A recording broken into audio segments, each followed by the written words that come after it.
नमस्कार दोस्तों, आज की वीडियो में हम शेषफल प्रमेय के उन क्वेश्चनों को हल करने वाले हैं जो कि प्रीवियस एग्जाम में बहुत बार पूछे गए हैं और आने वाले एग्जाम की दृष्टि से भी बहुत ज्यादा महत्वपूर्ण है। क्वेश्चन फर्स्ट है दोस्तों हमारा 5 पर 500 की पावर डिवाइड बाय 500 या 500।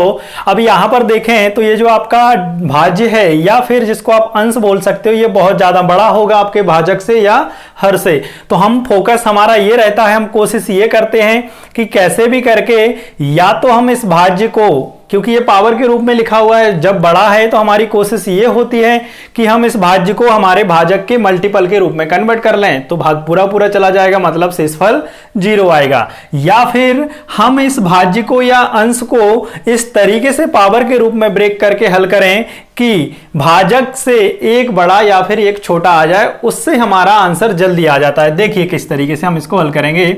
5 पर 3 की घात गुणा 5 पर 497 की घात डिवाइड बाय 500।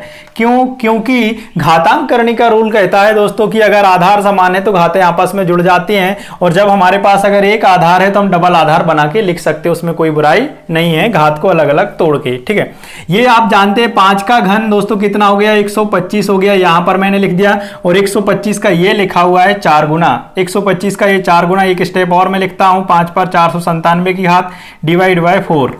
देखिए यहां पर आप देख पा रहे होंगे जो हमारा भाज्य है वो 5 है और जो भाजक है 4 है, और यहां पर 1 के अंतर से आ गया। अगर आप 5 में 4 का भाग देंगे दोस्तों, शेषफल कितना आएगा, रिमाइंडर 1 आएगा, और इस तरीके से आप 1 पर 497 की घात लगाओगे तो फाइनली आपका रिमाइंडर कितना हो गया, 1 हो गया। एक ही हो गया क्या? नहीं, 1 नहीं होगा। क्यों?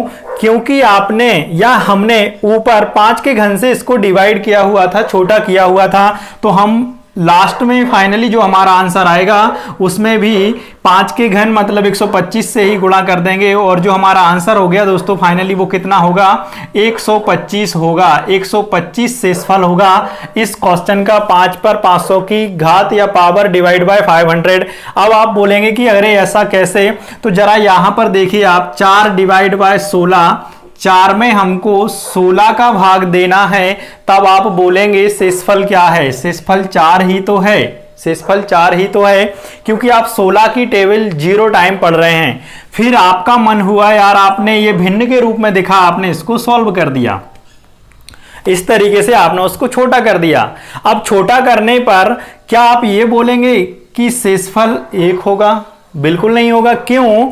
क्योंकि 4 में जब 16 से भाग देंगे तो शेषफल 4 आ रहा है, लेकिन आपने इसको सॉल्व कर दिया, 1/4 बना लिया। अब आप बोल रहे हैं कि शेषफल 1 होगा 4 में 16 से भाग देने पर, तो ऐसा बिल्कुल भी नहीं होगा। ये शेषफल किसका कहलाएगा? 4 में 1 का भाग देने से शेषफल 1 आएगा। तो इसी तरीके से, इसी वजह से हम इसको डिवाइड नहीं कर सकते कभी भी। क्यों? क्योंकि आपके यहां से भाज्य और भाजक ही बदल जाएंगे, डिविजर ही बदल जाएगा, तो आपका पूरा का पूरा क्वेश्चन बदल जाएगा। तो इस तरीके से फाइनली इस क्वेश्चन का आंसर कितना रहा दोस्तों हमारा, 125। क्यों? क्योंकि जो हमने स्टार्टिंग में 125 से डिवाइड किया था, या अपनी भाषा में बोले इनको काटा हुआ था, वो हमारी सहूलियत या हेल्प के लिए काटा हुआ था, लेकिन जो हमने डिवाइड किया था उसी का हम लास्ट में गुणा कर देंगे, जो हमारा शेषफल आ रहा होगा उसमें, तो हमारा फाइनली आंसर आ जाएगा। क्वेश्चन नंबर 2 देखते हैं दोस्तों। 4 पर 6 की पावर 6 पावर 7, 7 पावर 8 पावर 10, इस तरीके से घात के ऊपर घात लगी हुई है, ये होल पावर नहीं है। जैसे मैं बोलूं 4 power 6, 6 to the power 7, 7 to the power 8, 8 to the power 10। Clear है? अब यहां पर इस तरीके के क्वेश्चन को हल करने के लिए बहुत ज्यादा मुश्किल है। मुश्किल क्यों है? क्योंकि घातों पर घातें लगी हुई हैं, लेकिन आप इसको भी चुटकियों में हल करेंगे। देखिए किस तरीके से ये क्वेश्चन हमारा हल हो चुका है, इसको भी चुटकियों में हल करेंगे। जब हम 4 पर 1 की पावर रखेंगे तो 4 ही रहेगा, 4 का वर्ग करोगे 16 और 4 का घन करेंगे दोस्तों तो कितना आएगा, 64। और आप अगर 4 पे 4 की पावर लगाते हैं तब आएगा 256। तब कितना बनेगा मेरे प्यारे दोस्तों, 256 बनता है। अब अगर इस 4 में आप 6 से भाग दें तो शेषफल 4 ही रहेगा, इस 16 में भी 6 से भाग दें तो शेषफल 4, इस 64 में भी आप अगर 6 से भाग दें तो शेषफल कितना, 4। ठीक है, और इस 256 में भी अगर आप 6 से भाग दें तो शेषफल यहां से क्या आ रहा है, 4। तो इन चारों जगह से आप क्या सीख रहे हैं? आप ये सीख रहे हैं कि 4 पर कोई भी पावर हो, कैसी भी पावर हो, चाहे वो पावर के ऊपर पावर हो, कुछ भी हो, शेषफल 4 ही आएगा कब? जब आप 6 से डिवाइड कर रहे हो। जब आप किससे डिवाइड कर रहे होंगे? 6 से। तो इसी घात को अगर हम रूल में कन्वर्ट करना चाहें तो 4 power n divide by 6, remainder या शेषफल कितना आएगा? 4 ही आएगा। रिमाइंडर या अपना शेषफल कितना आएगा? 4 ही आएगा। तो इस तरीके से अगर ये पावर आपकी कहां पर जा रही है? इनफाइनाइट, इन्फिनिटी, अनंत तक भी जा रही है, तब भी जाके इस क्वेश्चन का आंसर रिमाइंडर में कितना होगा दोस्तों? आपका 4 ही होगा। ये गारंटी है दोस्तों। इस तरीके के क्वेश्चन बहुत ज्यादा आते हैं। आप ऐसा बिल्कुल भी ना सोचें कि कोई बनावटी क्वेश्चन, ऐसा बिल्कुल भी नहीं है। ये क्वेश्चन बहुत ज्यादा पूछे गए हैं। अब अगर आप चाहें तो आप हमारे YouTube चैनल को भी विजिट कर सकते हैं। लिंक आपको ऊपर मिल जाएगी।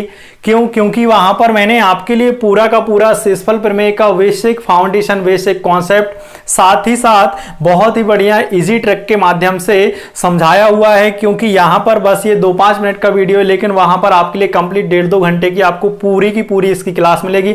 इसके साथ ही साथ मैथ के आपको बहुत ज्यादा शॉर्ट ट्रिक के माध्यम से वहां पर वीडियो सभी के सभी अवेलेबल हैं। तो आप वहां पर प्लेलिस्ट देख सकते हैं। आपको गतिमान YouTube चैनल की जो लिंक है वो ऊपर मिल जाएगी। Thank you.